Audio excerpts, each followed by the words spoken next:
Muy buenas tardes, licenciado, y muy buenas tardes, compañeros en general. En esta tarde les vamos a dar información sobre decadactilograma. Queremos iniciar con una leve introducción. Decadactilograma, hacer, como lo dice su nombre mismo, el estudio ya sea de las huellas tanto de dactilares y de nuestros pies. ¿Qué quiere decir esto? Que nuestra exposición en esta tarde se va a abarcar en diversos puntos, como hacer primero la historia detrás del dactilograma, dactiloscopía, como se le conoce, a través de los diversos países e investigadores que se centraron en enfocarse en las huellas dactilares.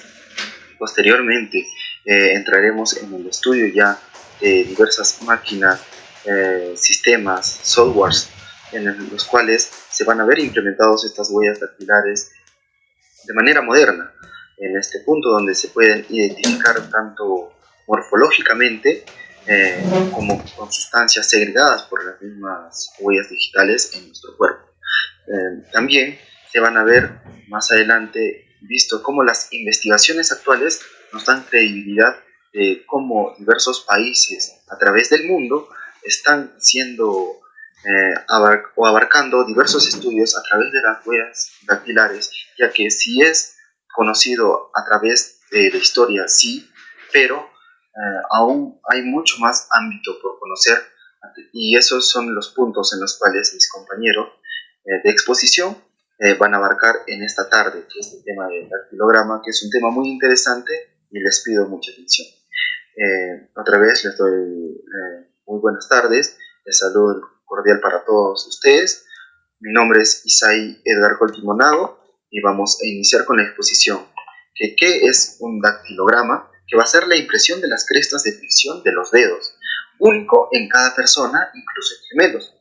La impresión de crestas, ¿qué quiere decir esto? Si cada uno ve en su mano, tenemos diversas líneas en cada uno de nuestros dedos. ¿Qué quiere decir esto? Que estos van a ser los patrones dactilares que cada persona tiene. E incluso, como dice aquí, los gemelos idénticos no tendrán el mismo patrón. Si vemos aquí, esto es una imagen de dos gemelos en los cuales A y B no se comprenden nada, no tienen relación ninguna en lo que es el patrón dactilar, aún siendo gemelos idénticos. Esto dándonos importancia también para la ciencia forense, que quiere decir que este método, a la par con el ADN, son muy importantes en el ámbito de ciencias forenses por su importancia, confiabilidad y también que tiene mucho atrás, o sea, mucha información recopilada a través de los años, en los cuales nos dice que las huellas dactilares, por su unicidad, que ninguna persona en el mundo va a tener otra huella idéntica a otra persona, importante para la identificación ya sea de sospechosos o implicados en crímenes o asesinatos, personas en las cuales no tenemos identificación fotográfica del rostro, pero a través de la ciencia forense en dactiloscopía o dactilograma podemos encontrarlos o también saber que estuvieron presentes en la escena del delito. Tenemos orígenes históricos en los cuales diversos países van a verse presentado a través de la historia en diversos tablillas, sellos, objetos o cerámicas donde se encontraron huellas dactilares, haciendo de esta manera ver que el ser humano siempre quiso dejar huella de su uso o de sus propiedades en cada uno de sus hechos. Pero no es que hasta el año 702 después de Cristo en Japón se usaban estas huellas de una manera administrativa para firmar documentos, haciéndolo quizás su primer uso oficial en esos años. En sus avances científicos tenemos estos cuatro muy importantes, que son antes de la era moderna, en los cuales se vio la descripción de las crestas en una investigación de la filosofía transicional en la sociedad real de Newman Grew, donde describió morfológicamente y con dibujos muy avanzados para esas épocas eh, las huellas dactilares. Él sentó quizás las bases anatómicas, pero su enfoque en ningún momento fue dirigido hacia las ciencias forenses. Malpighi, conocido por su estructura macroscópica, si recordarán, la capa de Malpighi que fue adjudicada gracias a esta investigación de la estructura microscópica de las huellas dactilares. Y Mayer, como ya dijimos, de la unicidad, que ninguna persona en el mundo puede tener dos huellas idénticas. Purkinje la clasificación de 9 tipos de estas huellas, como lo pueden ser también las espilares, elípticas, círculos, los bordes duplicatus que se ven ahí, son algunas de las clasificaciones que tuvo Purkinje. No es hasta 1877 y 80 donde se vio el uso de investigaciones policíacas, en los cuales en 1877 se adjudicó en una investigación policial que este investigador se encontró con una huella digital dactilar y por el medio de espolvoreo con polvo pudo identificar a la persona por su huella digital. Entonces Fowles también lo utilizó en una de sus investigaciones, pero no es que hasta Vucetich en 1892 identificó o adjuntó el primer archivo de huellas y dio una resolución a un caso criminal de una mujer que adjudicaba el crimen a otra persona, pero fue delatada por las huellas en la escena del crimen. Los patrones en la clasificación básica podemos encontrar los bucles del 70%, los espirales del 25-35% y los arcos del 7%, dándolo una introducción de los temas que se vienen. La formación embrionaria, que son las crestas que se van a formar entre la semana 7 y la semana 16 de gestación, surgen de las almohadillas volares y determinan el patrón final de cada persona. ¿Esto qué quiere decir? Que diversas causas van a formar estos patrones dactilares dentro del útero intrauterino, ya sea la cantidad de líquido amniótico, la posición del feto, los movimientos del feto o los movimientos del bebé dentro del líquido, ¿no? Muchas gracias. Continuando con la exposición, ahora vamos a hablar o les voy a hablar sobre las metodologías utilizadas para el análisis de huellas dactilares. Las huellas dactilares van a ser únicas en su composición química y también van a ser únicas en su forma. Dentro de los componentes biológicos vamos a tener que las huellas dactilares van a tener péptidos, ácidos grasos, agua, lípidos, electrolitos, proteínas y aminoácidos que nos van a ayudar a identificar diferentes sustancias mediante las metodologías aplicadas. Vamos a tener como primera instancia a la espectrometría de masas. Esta espectrometría de masas va a utilizar un fundamento, va a ionizar las moléculas presentes en la muestra como aminoácidos, lípidos o contaminantes y las va a separar según su relación masa y carga. Luego va a registrar su abundancia para obtener un perfil químico. Esta espectrometría de masas va a analizar composición química de huellas, lípidos, ácidos grasos, metabolitos, drogas, explosivos. Nos va a ayudar también a estudiar el envejecimiento de las huellas, la diferenciación entre individuos. Nos van a ayudar también a estudiar la... nos van a ayudar a estudiar, a permitir obtener también imágenes químicas y detectar sustancias exógenas como sangre o cosméticos. Tenemos varias variantes como el MAL-DMS, el SAL-DMS y el LDI. Estas van a utilizar también diserción de láser directa. Luego tenemos a la espectroscopía. Esto va a utilizar un fundamento que va a medir la absorción o dispersión de radiación electromagnética como infrarrojo, Raman o ultravioleta para identificar grupos funcionales de las moléculas que analiza.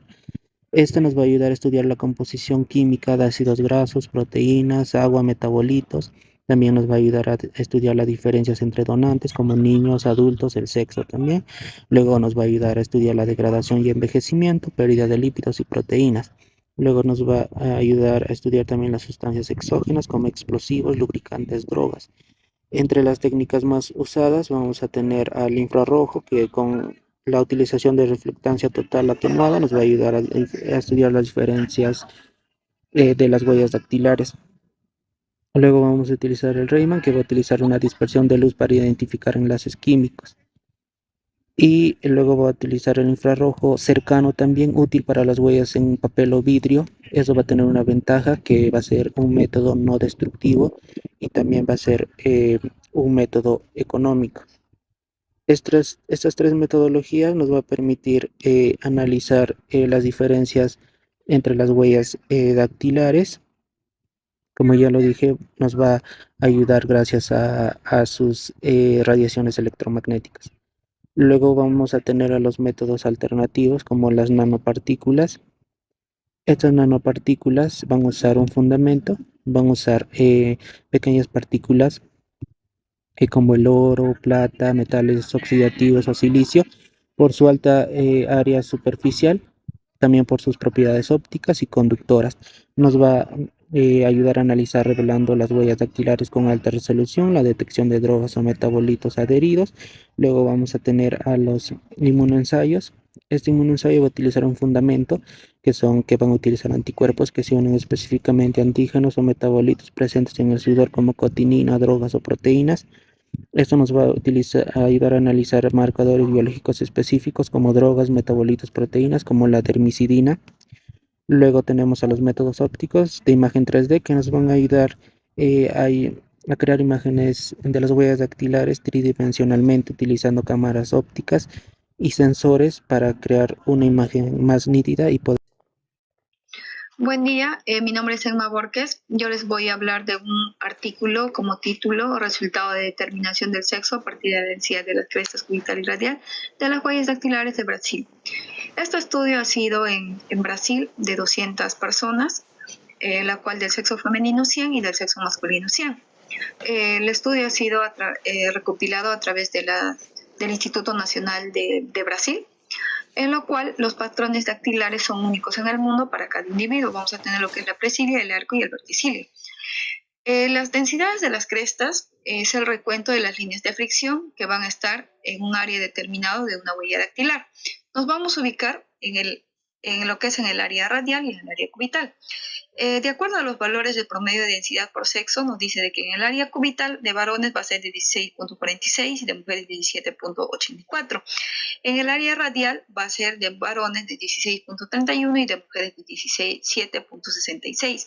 ¿Cómo se mide esto? Nos vamos a ubicar en la huella, en el núcleo de la huella, en donde a partir del núcleo vamos a contar dos líneas y de ahí para arriba vamos a contar lo que son las líneas de fricción. Esto es de acuerdo al método de Gutiérrez-Rodomero. Comparando lo que es el sexo de varón y mujer, nos dice de cuál es más mayor de acuerdo a las líneas de fricción, son de las mujeres. ¿Por qué? Porque dice que las mujeres de sus líneas de fricción, de las densidades de las crestas son más finas, es por eso que hay más. De acuerdo a la diferencia entre dedos y manos, nos dice que en la mano izquierda cubital va a ser mayor densidad y en la mano derecha radial va a ser también mayor densidad. En lo que es en el anular, dedo y en el índice dice que también va a ser más alta la densidad y lo que es en el pulgar, va a ser más baja la densidad. De acuerdo a lo que es a la densidad de crestas de huellas dactilares en países, vamos a tener también la diferencia de poblaciones como es la India, Brasil, Argentina, Malasia, España, Sudán, Filipinas. Nos dice de que en esa población las más altas con las líneas de fricción ha sido de 19 líneas en lo que es probabilidad femenina y menor de 14 líneas ha sido en lo que son varones. De acuerdo a este estudio ha sido realizado a través de tres estudios, lo que es la razón de verosimilitud y también el método de ANOVA y también lo que es la prueba de Study, donde nos ha dado el resultado de diferencias significativas en densidad de crestas entre sexos, que ha sido la probabilidad menor a 0.05. Eso sería todo, muchas gracias.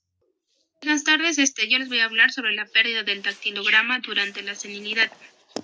Como bien sabemos, la piel va a tomar una serie de cambios en lo que es como parte del proceso del envejecimiento, para lo cual este artículo tiene como propósito evidenciar la pérdida del dactilograma en individuos seniles chilenos, y que tanto la edad y el sexo estén relacionados con este fenómeno, para lo cual se ha utilizado dos métodos. El primer método es la curva de Kaplan-Meier, que este método ha sido utilizado para poder estimar la función de la supervivencia a partir de datos de tiempo hasta un determinado evento. También esto se va a basar lo que es en el análisis de la probabilidad de que un evento no ocurra en un determinado tiempo, para lo cual se han empleado lo que es la edad del desvanecimiento del dactilograma en la muestra estudiada. También el otro método que se ha utilizado ha sido la regresión de Cox. Este método se empleó para poder evaluar lo que es el riesgo significativo de la pérdida del dactilograma en lo que es en los individuos seniles. La regresión de Cox es un método estadístico que nos va a permitir evaluar diferentes variables. En este caso es el sexo, que va a influir en el tiempo hasta que ocurra el evento.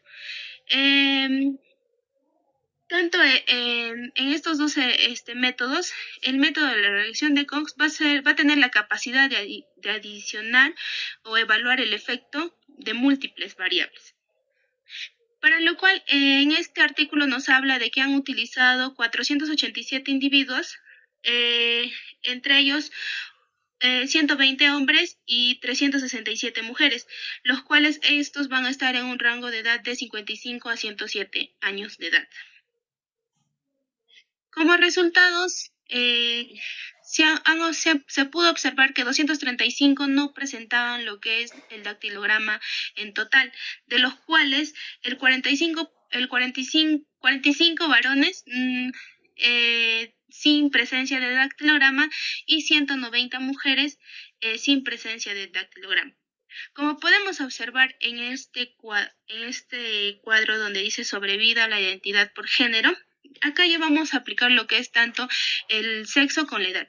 Y los resultados obtenidos fueron de que en tema de los varones, a los 82 años, el 25% de la población ya no ha perdido lo que es el dactilograma, y el 50% a los 85 años, y el 75% a los 94 años. En tema de las mujeres, el 25% a los 83 años, el 50% a los 89 años, el 75% a los 95 años.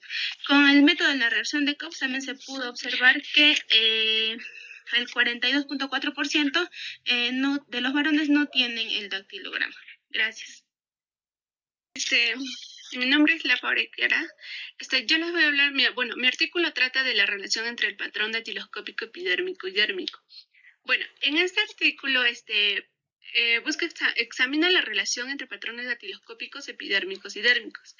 En este estudio busca validar científicamente los patrones dérmicos en la identificación humana, para lo cual se utilizó la técnica de obtención de impresión necrodactilares, y para comparar entre estas características se utilizó la técnica de cotejo dactilar. Por ejemplo, tenemos la dactiloscopía, que va a ser un método que se utiliza para identificación de características de huellas dactilares. También vamos a utilizar la necropapiloscopía, que esto va a ser esencial para cadáveres donde la epidermis está dañada y se puede utilizar la dermis para una buena identificación. Ahora, sobre el cotejo datiloscópico se basa en la comparación de puntos característicos, en lo cual mi artículo habla donde se utilizaron 32 dedos de cadáveres de entre la edad de 40 a 80 años, donde se obtuvieron registros físicos artificiales de patrones papiloscópicos, epidérmicos y dérmicos mediante la necropapiloscopía. Ahora, en este tema va a hablar que hubo diferencias entre la cantidad y la calidad de estos puntos séniles y fue más evidente en la epidermis, ya que en la epidermis se podía visualizar mejor y en la dermis no, porque en la dermis se notaba más borroso. Podemos observar que acá en la primera figura, la A, en la epidermis se puede notar mejor, y en la dermis se nota más borroso. Y ahora, para el procedimiento que se realizó para identificar estas huellas dactilares, se utilizó un cepillo de cerdas suaves con una mezcla de agua con jabón neutro, y esto se le fue secando después con una gasa quirúrgica. Ahora, para tomar estas huellas dactilares, se utilizó la técnica de obtención de impresión necrodactilares, y en aquellos dedos que hubo deshidratación profunda se utilizó una inyección subdérmica de 3.5 mililitros de suero fisiológico. Y ahora, lo que queremos era visualizar la dermis, lo cual pusimos la técnica de desprender la epidermis de la dermis, lo cual se utilizó una inyección subdérmica de 3.5 mililitros de hidróxido de amonio con una concentración al 100%, lo cual vamos a utilizar estos dos registros en física artificial, obteniendo un dígito de la relieve papilar epidérmico y la relieve papilar dérmico, donde en esto, para diferenciar las características, se va a utilizar un cotejo dactiloscópico, donde en la epidermis podemos poner un tipo fundamental, donde fue en el verticilo, donde el epidermis se puede visualizar más, como en la figura A, y en la dermis fue un poco más borroso. Y ya, pues en conclusión, este artículo busca validar científicamente el uso de patrones dérmicos en la identificación humana. Y este artículo respalda el uso de registros dérmicos para la identificación humana positiva en casos donde la epidermis ya esté dañada.